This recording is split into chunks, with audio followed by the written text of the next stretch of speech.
ನೋಡಿ, ಈಗ ಸರ್ಕಾರ ಬದಲಾವಣೆಯಾಗಿ 1 ವರ್ಷ 4 ತಿಂಗಳಾಯಿತು. 1 ವರ್ಷ 4 ತಿಂಗಳ ಬದಲಾವಣೆ ಆದಮೇಲೆ ಇಷ್ಟು ದಿನ ಸುಮ್ಮ ಕೂತ್ಕೊಂಡವರು ಬಿ ಜೆ ಪಿ ಸರ್ಕಾರದಲ್ಲಿ ಹಗರಣ ಆಗಿತ್ತು ಅಂದರೆ ಅರ್ಥ ಏನು? ಆಯ್ತಪ್ಪ, ಹಗರಣ ಆದಂತ ಆಯಿತು ಅಂತ ತಿಳ್ಕೊಳ್ಳಿ. ನೀವು 2018-19ರಿಂದ 23ವರೆಗೂ ವಿರೋಧ ಪಕ್ಷದಲ್ಲಿದ್ದರಲ್ಲ, ವಿರೋಧ ಪಕ್ಷದ ನಾಯಕರಾಗಿ ಹೆಂಗಾರೆ ನಿಮ್ಮ ಕರ್ತವ್ಯ ನೀವು ಸರಿಯಾಗಿ ಮಾಡಲಿಲ್ಲ ಅಂತ ಆಯ್ತಲ್ಲ. ಅಂದರೆ ನಿಮಗೆ ಏನಾರ ಸಿಕ್ಕಿತ್ತು ಅದರಲ್ಲಿ? ಹಾಗೇನೋ ಇರಬೇಕು. ಆವಾಗ ಸುಮ್ಮ ಕೂತ್ಕೊಂಡು ಈಗ ಕೇಳ್ತೀರಿ ಅಂತ ಹೇಳಿದ್ರೆ ದೇರ್ ಇಸ್ ಸಸ್ಪೆಷನ್. ಆ ಥರ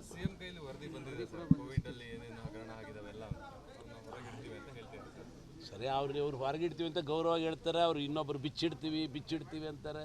ಈ ಬಿಚ್ಚಿಡ್ತಿರೋ ಹೊರಗಾಡ್ತಿರೋ ಏನು ಮಾಡ್ತಿರೋ ಮಾಡಿ ತನಿಖೆ ಮಾಡಲಿ. ಎಲ್ಲದಕ್ಕೂ no one is above law, everybody is under law. ಕಾನೂನಿಗಿಂತ ದೊಡ್ಡವ್ರು ಯಾರೂ ಇಲ್ಲ. ಆಯಿತು, ಹಂಗಾರೆ ಅದಕ್ಕೆ ಈಗ ನೀವು ಏನು ಮಾಡ್ತೀವಿ ಕಾನೂನು ಪ್ರಕಾರ ಆ್ಯಕ್ಷನ್ ಮಾಡಿ. ಯಾವ್ದು ಕಾನೂನಿಗಿಂತ ದೊಡ್ಡವ್ರಲ್ಲ, ಕಾನೂನು ಪ್ರಕಾರ ಏನಾಗುತ್ತೆ ಅದು ಆಗುತ್ತೆ. ಈಗ ಏನಾಗಿದೆ ಅಂದರೆ, ತಮ್ಮ ಹುಳುಕುಗಳನ್ನು ಮುಚ್ಚಿಕೊಳ್ಳಿಕ್ಕೆ ಇವತ್ತು ಇಲ್ಲದ ಎಲ್ಲ ವ್ಯವಹಾರಗಳನ್ನು ಮಾಡ್ಕೊಂಡು ಅವ್ರ ಮೇಲೆ ಗೂಬೆ ಕೂರಿಸೋದು, ಇವ್ರ ಮೇಲೆ ಗೂಬೆ ಕುದುರಿಸೋದು ಮಾಡ್ಕೊಂಡು ಹೋಗ್ತಾ ಇದ್ದಾರೆ. ಇವತ್ತು ಸಂಪೂರ್ಣವಾಗಿ ಸರ್ಕಾರ ವೈಫಲ್ಯ ಆಗಿದೆ. ಈ 1 ವರ್ಷ 4 ತಿಂಗಳಲ್ಲಿ ಒಂದೇ ₹1 ಅಭಿವೃದ್ಧಿ ಎಲ್ಲೂ ಆಗಿಲ್ಲ. ಅಭಿವೃದ್ಧಿ ಶೂನ್ಯ ಸರ್ಕಾರ ಆಗಿದೆ. ಗ್ಯಾರಂಟಿಗಳನ್ನು ಹೇಳ್ಕೊಂಡು ಅದನ್ನು ಕೂಡ ಸರಿಯಾಗಿ ಕೊಡ್ತಾ ಇಲ್ಲ. ಇವರು 2-3 ತಿಂಗಳಿಂದ ದುಡ್ಡು ಹೋಗಿಲ್ಲ. ಸುಮ್ಮನೆ ವಿದ್ಯಾವಂತ ಯುವಕರಿಗೆ ವಿದ್ಯಾನಿಧಿ ಕೊಡ್ತೇನೆ ಅಂದರೆ ಒಬ್ಬ ವಿದ್ಯಾರ್ಥಿಗೆ ಇದುವರೆಗೂ ದುಡ್ಡು ಹೋಗಿಲ್ಲ. ಎಲ್ಲ ಸುಳ್ಳು ಹೇಳ್ಕೊಂಡು ಇವತ್ತು ಅಧಿಕಾರಕ್ಕೆ ಬಂದಿದ್ದಾರೆ. ಆಯಿತು, ನಿಮ್ಮದು ಇದು ಇದ್ದರೆ ನಿಮ್ದು ಏನಿದೆ ಮಾಡ್ಕೊಳ್ಳಿ. ನಿಮ್ಮ ಹಗರಣವನ್ನು ಮುಚ್ಕೊಳ್ಳಿಕ್ಕೆ, ನೀವು ಮಾಡಿದಂಥ ಹಗರಣಗಳನ್ನು ಮುಚ್ಕೊಳ್ಳಿಕ್ಕೆ ಇನ್ನೊಂದು ಮೇಲೆ ಚೂ ಬಿಡುವಂಥ ಕೆಲಸ ಮಾಡ್ತಾಯಿದ್ದಾರೆ. ನ್ಯಾಯಾಲಯದಲ್ಲಿದೆ, ನಾಳೆ ನ್ಯಾಯಾಲಯದಲ್ಲಿ ತೀರ್ಪು ಬರ್ತದೆ. ನೋಡ್ರಿ, ಇದು ಹುಚ್ಚರ ಸಂತಿ. ಈ ಥರ ಮೂರ್ಖನ ಪರಮಾವಧಿ. ಯಾವನಾದರೂ 136 ಜನ ಇರೋಂಥ ಸರ್ಕಾರವನ್ನು ಕೆಡವಲಿಕ್ಕೆ ಸಾಧ್ಯ ಇದೆಯಾ? ಇಲ್ಲಿ ಏನಾಗಿದೆ ಅಂದರೆ, ಸುಮ್ಮನೆ ಬಾಯಿಗೆ ಬಂದಂಗೆ ಹೇಳೋದು. ಯಾವನಪ್ಪ 136 ಜನರ ಸರ್ಕಾರ ತೆಗಿಯೋಕ್ಕೆ ಸಾಧ್ಯತೆ ಇದೆ? ಅಂಥ ಅವಶ್ಯಕತೆ ನಮಗಿಲ್ಲ. ನಾವು ಕಾಯ್ತೀವಿ, ಇನ್ನು 3 ವರ್ಷ ಕಾಯ್ತೀವಿ. ಇವರೇ ಸರ್ಕಾರ ಬೀಳಿಸ್ಕೊಂಡಾಗ ಮುಂದೆ ಜನರ ಮುಂದೆ ಹೋಗಿ ಜನರಿಂದ ಆಯ್ಕೆಯಾಗಿ ಬಂದು ಹೊಸ ಸರ್ಕಾರ ರಚನೆ ಮಾಡ್ತೀವಿ ಹೊರತು ಈ ಕಿಚಡಿ ಸರ್ಕಾರ ನಾವು ಮಾಡೋಕ್ಕೆ ಹೋಗೋದಿಲ್ಲ. ಅದು ಸತ್ಯಕ್ಕೆ ದೂರವಾದಂಥ ಮಾತು. ಈ ಸರ್ಕಾರ ಅವರೇ ಹೇಳ್ಕೊಳ್ಳೋದು. ಅಂದರೆ 100 ಕೋಟಿ ಕೊಡ್ತೀವಿ ಅಂದರು, ಅವ್ರವ್ರ ಬೆಲೆ ಅವರೇ ಕಟ್ಕೊಳ್ತಾ ಇದ್ದಾರೆ. ನಮ್ಮ ಶಾಸಕರು 100 ಕೋಟಿ ಕೊಟ್ಟರು ಹೋಗಿ ತಯಾರಿದ್ದೀವಿ ಅನ್ನಂಗೆ ಆಯಿತು. ಯಾರು 100 ಕೋಟಿ ಕೊಟ್ಟು ತಗೊಂಡು ಹೋಗಿ ಅವ್ರು ಮಾಡೋಂಥ ಅವಶ್ಯಕತೆಯೂ ಇಲ್ಲ. ಅದೆಲ್ಲ ಸತ್ಯಕ್ಕೆ ದೂರವಾದಂಥ ಮಾತು. ಸುಮ್ಮನೆ ಜನರ ಅಟೆನ್ಷನ್ ಡೈವರ್ಟ್ ಮಾಡಲಿಕ್ಕೆ ಬೇರೆ ಏನಾದ್ರು ಕಾರಣಗಳು ಕೊಡ್ತಾ ಇದ್ದಾರೆ.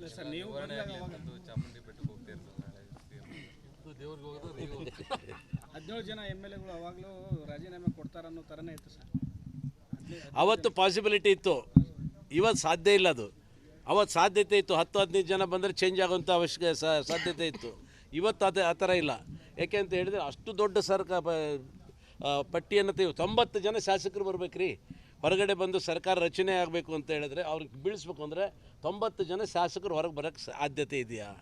ಅದನ್ನು ಯಾವ ಮೂರ್ಖನೂ ಮಾಡೋಕ್ಕೆ ಹೋಗಲ್ಲ. ಅವರು ಅದನ್ನು ಹೇಳ್ಕೊಂಡು ಈ ವೈಫಲ್ಯ ಆಗಿದೆ. ಜನರು ಎಲ್ಲಿ ಬೇಕಾದ್ರೆ ಕೇಳ್ತಾ ಇದ್ದಾರೆ, ಏನು ಮಾಡಿದರೆ ನೀವು ಅಭಿವೃದ್ಧಿ ಅಂದರೆ ಈ ಅಭಿವೃದ್ಧಿ ಹೇಳಲಿಕ್ಕೆ ಅಭಿವೃದ್ಧಿ ಇಲ್ಲ. ಅದಕ್ಕೆ ಜನರ ಮೈಂಡನ್ನು ಬೇರೆ ಕಡೆ ಡೈವರ್ಟ್ ಮಾಡಲಿಕ್ಕೆ ವಾರಕ್ಕೊಂದೊಂದು ಕಾರಣಗಳನ್ನು ಹಾಕ್ಕೊಂಡು ಹೋಗ್ತಾ ಇದ್ದಾರೆ ಅಷ್ಟೇ. Thank you. ಬರ್ರಿ, ಎಲ್ಲ ಊಟ ಮಾಡಿ ಬರ್ರಿ. ಅವರು ಊಟ ಮಾಡಿ ನಮಗೆ ಸಿಟ್ಟು ಬರಲಿ.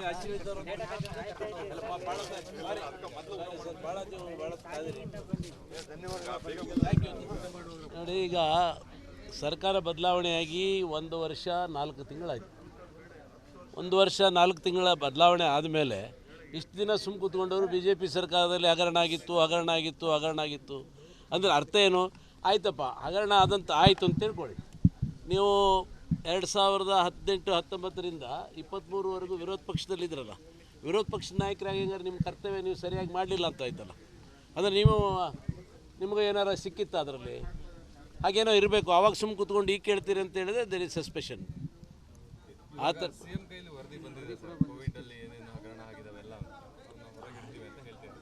ಸರಿ, ಅವ್ರು ಹೊರಗಿಡ್ತೀವಿ ಅಂತ ಗೌರವವಾಗಿ ಹೇಳ್ತಾರೆ. ಅವ್ರು ಇನ್ನೊಬ್ರು ಬಿಚ್ಚಿಡ್ತೀವಿ ಅಂತಾರೆ. ಈ ಬಿಚ್ಚಿಡ್ತಿರೋ ಹೊರಗಾಡ್ತಿರೋ ಏನು ಮಾಡ್ತಿರೋ ಮಾಡಿ ತನಿಖೆ ಮಾಡಲಿ. ಎಲ್ಲದಕ್ಕೂ no one is above law, everybody is under law. ಕಾನೂನಿಗಿಂತ ದೊಡ್ಡವ್ರು ಯಾರೂ ಇಲ್ಲ. ಆಯಿತು, ಹಂಗಾರೆ ಅದಕ್ಕೆ ಈಗ ನೀವು ಏನು ಮಾಡ್ತೀವಿ ಕಾನೂನು ಪ್ರಕಾರ ಆ್ಯಕ್ಷನ್ ಮಾಡಿ. ಯಾವ್ದು ಕಾನೂನಿಗಿಂತ ದೊಡ್ಡವ್ರಲ್ಲ, ಕಾನೂನು ಪ್ರಕಾರ ಏನಾಗುತ್ತೆ ಅದು ಆಗುತ್ತೆ.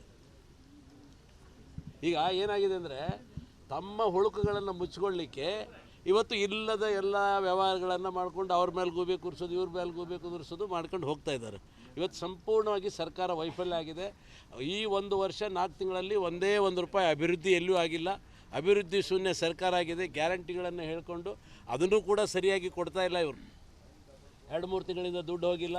ಸುಮ್ಮನೆ ವಿದ್ಯಾವಂತ ಯುವಕರಿಗೆ ವಿದ್ಯಾನಿಧಿ ಕೊಡ್ತೇನೆ ಅಂದರೆ ಒಬ್ಬ ವಿದ್ಯಾರ್ಥಿಗೆ ಇದುವರೆಗೂ ದುಡ್ಡು ಹೋಗಿಲ್ಲ. ಎಲ್ಲ ಸುಳ್ಳು ಹೇಳ್ಕೊಂಡು ಇವತ್ತು ಅಧಿಕಾರಕ್ಕೆ ಬಂದಿದ್ದಾರೆ. ಆಯಿತು, ನಿಮ್ಮದು ಇದು ಇದ್ದರೆ ನಿಮ್ದು ಏನಿದೆ ಮಾಡ್ಕೊಳ್ಳಿ. ನಿಮ್ಮ ಹಗರಣವನ್ನು ಮುಚ್ಕೊಳ್ಳಿಕ್ಕೆ, ನೀವು ಮಾಡಿದಂಥ ಹಗರಣಗಳನ್ನು ಮುಚ್ಕೊಳ್ಳಿಕ್ಕೆ ಇನ್ನೊಂದು ಮೇಲೆ ಚೂ ಬಿಡುವಂಥ ಕೆಲಸ ಮಾಡ್ತಾಯಿದ್ದಾರೆ. ನ್ಯಾಯಾಲಯದಲ್ಲಿದೆ, ನಾಳೆ ನ್ಯಾಯಾಲಯದಲ್ಲಿ ತೀರ್ಪು ಬರ್ತದೆ. ನೋಡ್ರಿ, ಇದು ಹುಚ್ಚರ ಸಂತಿ. ಈ ಥರ ಮೂರ್ಖನ ಪರಮಾವಧಿ. ಯಾವನಾದರೂ 136 ಜನ ಇರೋಂಥ ಸರ್ಕಾರವನ್ನು ಕೆಡವಲಿಕ್ಕೆ ಸಾಧ್ಯತೆ ಇದೆಯಾ? ಇಲ್ಲಿ ಏನಾಗಿದೆ ಅಂದರೆ ಸುಮ್ಮನೆ ಬಾಯಿಗೆ ಬಂದಂಗೆ ಹೇಳೋದು. ಯಾವನಪ್ಪ 136 ಜನ ಸರ್ಕಾರ ತೆಗಿಯೋಕ್ಕೆ ಸಾಧ್ಯತೆ ಇದೆ ಅಂಥ ಅವಶ್ಯಕತೆ ನಮಗಿಲ್ಲ. ನಾವು ಕಾಯ್ತೀವಿ, ಇನ್ನು 3 ವರ್ಷ ಕಾಯ್ತೀವಿ. ಇವರೇ ಸರ್ಕಾರ ಬೀಳಿಸ್ಕೊಂಡಾಗ ಮುಂದೆ ಜನರ ಮುಂದೆ ಹೋಗಿ ಜನರಿಂದ ಆಯ್ಕೆಯಾಗಿ ಬಂದು ಹೊಸ ಸರ್ಕಾರ ರಚನೆ ಮಾಡ್ತೀವಿ ಹೊರತು ಈ ಕಿಚಡಿ ಸರ್ಕಾರ ನಾವು ಮಾಡೋಕ್ಕೆ ಹೋಗೋದಿಲ್ಲ. ಅದು ಸತ್ಯಕ್ಕೆ ದೂರವಾದಂಥ ಮಾತು. ಈ ಸರ್ಕಾರ ಅವರೇ ಹೇಳ್ಕೊಳೋದು. ಅಂದರೆ 100 ಕೋಟಿ ಕೊಡ್ತೀವಿ ಅಂದರು, ಅವ್ರವ್ರ ಬೆಲೆ ಅವರೇ ಕಟ್ಕೊಳ್ತಾ ಇದ್ದಾರೆ. ಒಂದು ನಮ್ಮ ಶಾಸಕರು 100 ಕೋಟಿ ಕೊಟ್ಟರು ಹೋಗಿ ತಯಾರಿದ್ದೀವಿ ಅನ್ನಂಗೆ ಆಯಿತು. ಯಾರು 100 ಕೋಟಿ ಕೊಟ್ಟು ತಗೊಂಡು ಹೋಗಿ ಅವ್ರು ಮಾಡೋಂಥ ಅವಶ್ಯಕತೆಯೂ ಇಲ್ಲ. ಅದೆಲ್ಲ ಸತ್ಯಕ್ಕೆ ದೂರವಾದಂಥ ಮಾತು. ಸುಮ್ಮನೆ ಜನರ ಅಟೆನ್ಷನ್ ಡೈವರ್ಟ್ ಮಾಡಲಿಕ್ಕೆ ಬೇರೆ ಬೇರೆ ಏನಾದ್ರು ಕಾರಣಗಳು ಕೊಡ್ತಾ ಇದ್ದಾರೆ.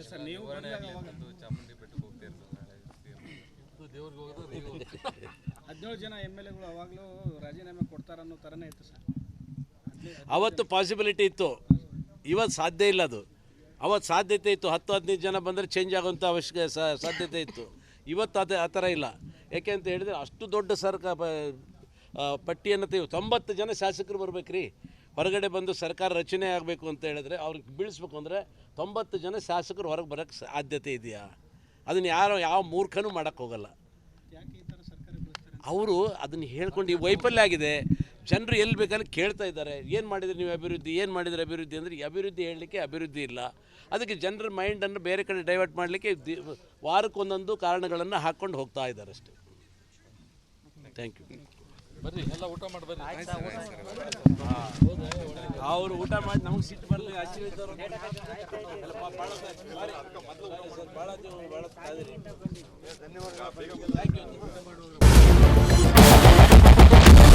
ಕ್ಯಾಪ್ಟನ್ ಅರ್ಜುನ್ನ ಕೊಂದಿದ್ದು ಯಾರು? ಅವ್ರ ನರೇಟಿವ್ ಎಲ್ಲಿ ತಂದಿಟ್ಟಿದ್ದಾರೆ ಅಂತಂದ್ರೆ ಸಂಪತ್ತನ್ನ ಹಂಚಿಬಿಡೋದು ಅಂತ. ಇದು ಸ್ಟುಡಿಯೋ ಟಿಪ್ಪು ಜಯಂತಿ ಮಾಡಕ್ಕೆ ಅವ್ರಿಗೆ ಖಂಡಿಸಿದ್ರು. Very nice. ಯಾರು ತಪ್ಪು ಮಾಡಿರೋದಿಲ್ಲಿ? ಓಲೈಕೆ ಹೇಳಿಕೆ ಇದು ಅಂತ ಹೇಳಿ ಯಾಕೆ ಪರಿಗಣಿಸಬಾರದು? ಕಿಚ್ಚಕ್ಕಲ್ಲ ಇದು ವೇದಿಕೆ. ಇದು ಫೋಟೋ ಎಲ್ಲರಿಗೂ ಒಂದು ಟೈಮ್. ನಿಮ್ಮ ಸಮಯ ಮುಗಿದಿದೆ. ಅವ್ರು ಹೇಳೋಕ್ಕಿಂತ ಮುಂಚೆನೆ ಹೇಗೆ ಪ್ರತಾಪ್ ಸಿಂಹ ಪಾಸ್ ಕೊಟ್ಟಿದಂತ ಆಗ್ಲಿ ಡಿಕ್ಲೇರ್ ಆಗೋಗಿತ್ತು ಅಂತ ನನಗೊಂದು ಡೌಟ್ ಬಂತು. ಸಾಕು ನಿಲ್ಸಿ. ಕೆಟ್ಟ ಪದ ಬಳಕೆ ಕಾಂಬಿನೇಷನ್ ಇಟ್ಟಿಲ್ಲ ನಾವಿಲ್ಲಿ.